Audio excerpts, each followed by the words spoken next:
चलो शांत हो जाओ। शेखर भाई सुनो, अरे ये मैडम पीछे हो जाओ, आप यार करते रहे हो लाइव में। भाई पीछे हो जाओ, हाथ पीछे कर लो। शेखर भाई साहब, पहली बात तो पीड़ित परिवार मैडम ऊपर करो कैमरा। पुलिस का कोई मतलब नहीं बनता है।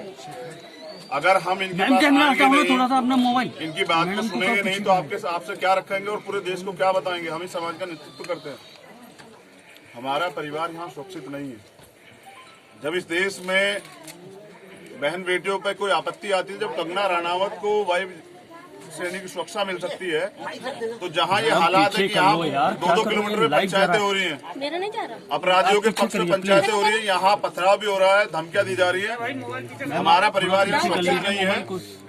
मैं सरकार से परिवार के लिए वायु श्रेणी सुरक्षा की मांग करता हूँ और सीबीआई जांच को आप और मीडिया के लोगों ने और मैंने सबने देखा कि सीबीआई जांच भी सरकार के आदेश पे काम करती है। जब विपक्ष को दबाना होता है तो सीबीआई की चाबी घूमती है। सीबीआई का इस देश में अभी यही काम है। इस सरकार में पहले क्या होता था उस पर नहीं बात करेंगे, आज इस पे बात करेंगे। सरकार के रूपरेखा में जो इन्होंने काम किया है, इनके नेतृत्व में सीबीआई जो है सिर्फ और सिर्फ विपक्ष को दबाने के लिए और डर पैदा करने के लिए है।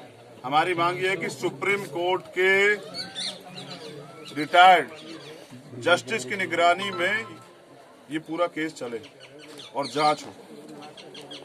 इस सरकार पे, इनके एजेंसियों पे कोई भरोसा नहीं है। ये एजेंसियां सिर्फ वो करेंगे जो सरकार चाहती है। तो वो रिटायर्ड जज हो और अगर बहुत अच्छा करना चाहती है सरकार, अगर सरकार पूरे देश में जो विरोध है तो उसको समझते हुए सरकार ये करे कि वो अगर शेड्यूल कास्ट का जज हो या माइनॉरिटी का जज हो या बैकवर्ड का जज हो या वो जज हो कोई जो भारतीय संविधान में पूर्ण आस्था रखता हो, तो उसका हम लोग सम्मान करेंगे। लेकिन ये सीबीआई और इससे काम नहीं चलेगा। जो कुछ यहाँ हो रहा है वो अच्छा नहीं है। जिस तरह से उस दिन बुआ जी को पीटा गया, बुआ जी यहाँ है, बुआ जी को पीटा गया, ये पीड़ित परिवार, जब पीड़ित परिवार का सरकार न्याय नहीं करेगी तो कौन न्याय करेगा। जिस तरह से हमारे लोगों के पे पुलिस ने अत्याचार किया, उनको मारा पीटा, अभी बताइए जब यहाँ हमारे लोग सुरक्षित नहीं तो यहाँ कैसे चलेगा। यहाँ मुझे उम्मीद नहीं है कि आने वाले कल में क्या होने वाला है। कल यहाँ कुछ भी हो सकता है। मैं यहाँ मांग करता हूँ कि मैं परिवार को साथ ले जाना चाहता हूँ। मैं अपने परिवार को यहाँ नहीं छोड़ना चाहता। क्या तो सरकार यहाँ वायु श्रेणी की सुरक्षा की घोषणा करे और वो परमानेंट परिवार के साथ रहे। हम, मेरे साथ पीड़िता बहन के पिताजी हैं, वो मेरे परिवार के हैं, वो आपसे बात करेंगे कि वो कैसा महसूस कर रहे हैं। बाबू जी,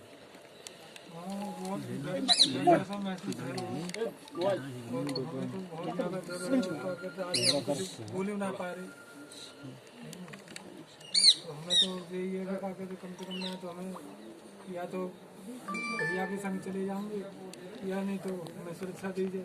चेहरा ढक लीजिए। यही जो हैं, यही लोग जो हैं धमकी दिला रहे हैं, प्रशासन के लोग, यही लोग जो हैं डरा रहे हैं। तो मैं ये मांग करता हूं कि सरकार अगर दलितों के साथ न्याय करना चाहती है, उस बेटी के साथ न्याय करना चाहती है, तो पीड़ितों का सुरक्षित रहना जरूरी है। जब ये सुरक्षित नहीं रहेंगे तो न्याय की लड़ाई लड़ेंगे कैसे। इसलिए मैं पीड़ित परिवार को साथ ले जाने की मांग करता हूँ और पीड़ित परिवार इस पर सहमत है। आप लोग मेरे साथ चलने को तैयार हैं? आपको लगता है मेरे साथ आप लोग सुरक्षित हैं? वो आप लोग मेरे साथ सुरक्षित हैं? पूरा परिवार यहाँ नहीं रहना चाहता क्योंकि इतनी सुरक्षा के बावजूद भी यहाँ 2-2 किलोमीटर पंचायतें हो रही हैं। कल को कोई भीड़ आके हमारे परिवार पे हमला कर देगी। सरकार में बैठे लोग पुलिस को का जिस तरह यूज कर रहे हैं, आप सब देख रहे हैं। पूरे देश में जो खलबली है, पूरे देश में जो आक्रोश है, सरकार को उसको समझते हुए इस मांग पे गौर करना चाहिए। और मैं खुद चाहूंगा, मैं अधिकार से बात करूँगा, पीड़ित परिवार को साथ लेके जाऊँ। मैं अपने परिवार को यहाँ नहीं रहने दूंगा। मैं नहीं चाहता कोई भीड़ जो है कल मेरा परिवार सिर्फ अखबार की सुर्खियां बन के रह जाए। धन्यवाद।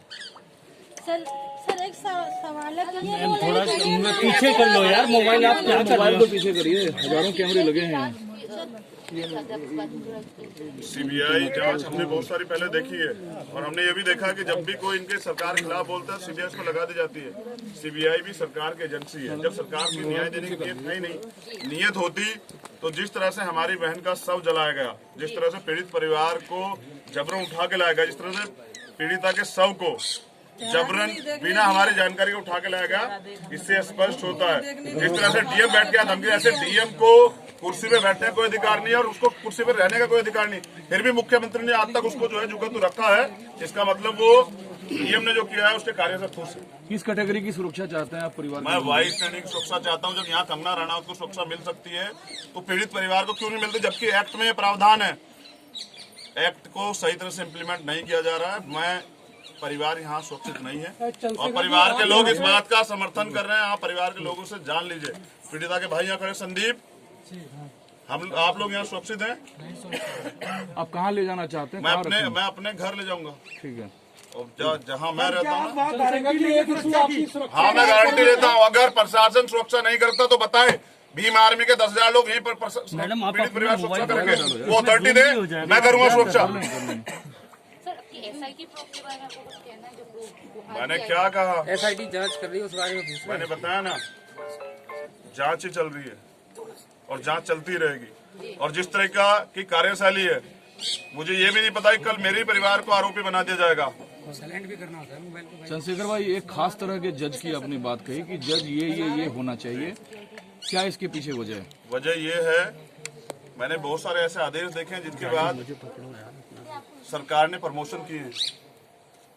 इसलिए मैं क्योंकि उस जज पे किसी का दबाव ने उस पर आगे बढ़ने को या प्रमोशन के लिए कुछ नहीं है रिटायर्ड जज पे, लेकिन मुझे सुप्रीम कोर्ट के अलावा किसी पे भरोसा नहीं है। जिस तरह से सरकार ने लोकतंत्र की हत्या की है, मुझे सुप्रीम कोर्ट के अलावा किसी पे कोई भरोसा नहीं। शासन से, प्रशासन से, सरकार से किसी पे भरोसा नहीं है, तो इस तरह से अगर और भी केस होंगे तो कैसे चलेगा कि हर कोई अगर यही सरकार रोके ना। जितनी पुलिस यहाँ लगाई गई है, जितनी पुलिस पीड़ितों से मिलने आने वालों को रोकने में लगाई गई है, उतनी पुलिस जो है बहनों की बेटियों की सुरक्षा में क्यों लगाती सरकार? अगर अपराधियों को सरकार संरक्षण देगी तो अपराध बढ़ेगा, कम होगा। आप यहाँ पे आए हैं, अभी आपकी सिक्योरिटी को लेकर भी इशू है, गांव में ही बहुत सारे लोग इकट्ठे हो गए, ये बताया गया, फसलों में भी लोग छुपे हुए हैं। मैं यही कह रहा हूँ, ये सरकार और प्रशासन तय करे। जब मैं यहाँ, मुझे आने के बाद आपको ये नोटिस है कि मेरी सुरक्षा में कुछ होगा तो पीड़ित परिवार का क्या हाल होगा? यहाँ जब मेरी सुरक्षा पे सवाल उठे तो पीड़ितों के साथ क्या हाल होगा और पीड़ित कितना अपने आप को सेफ महसूस कर रहा है, आप समझ सकते हैं।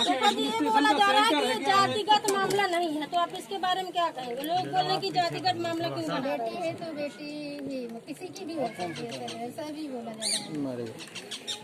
हमें तो पता है बेटी है तो बेटी है, लेकिन जब अपराधियों के समर्थन में उनके लोग खड़े हो जाते हैं, पंचायतें करते हैं, तब बेटी नहीं रहती।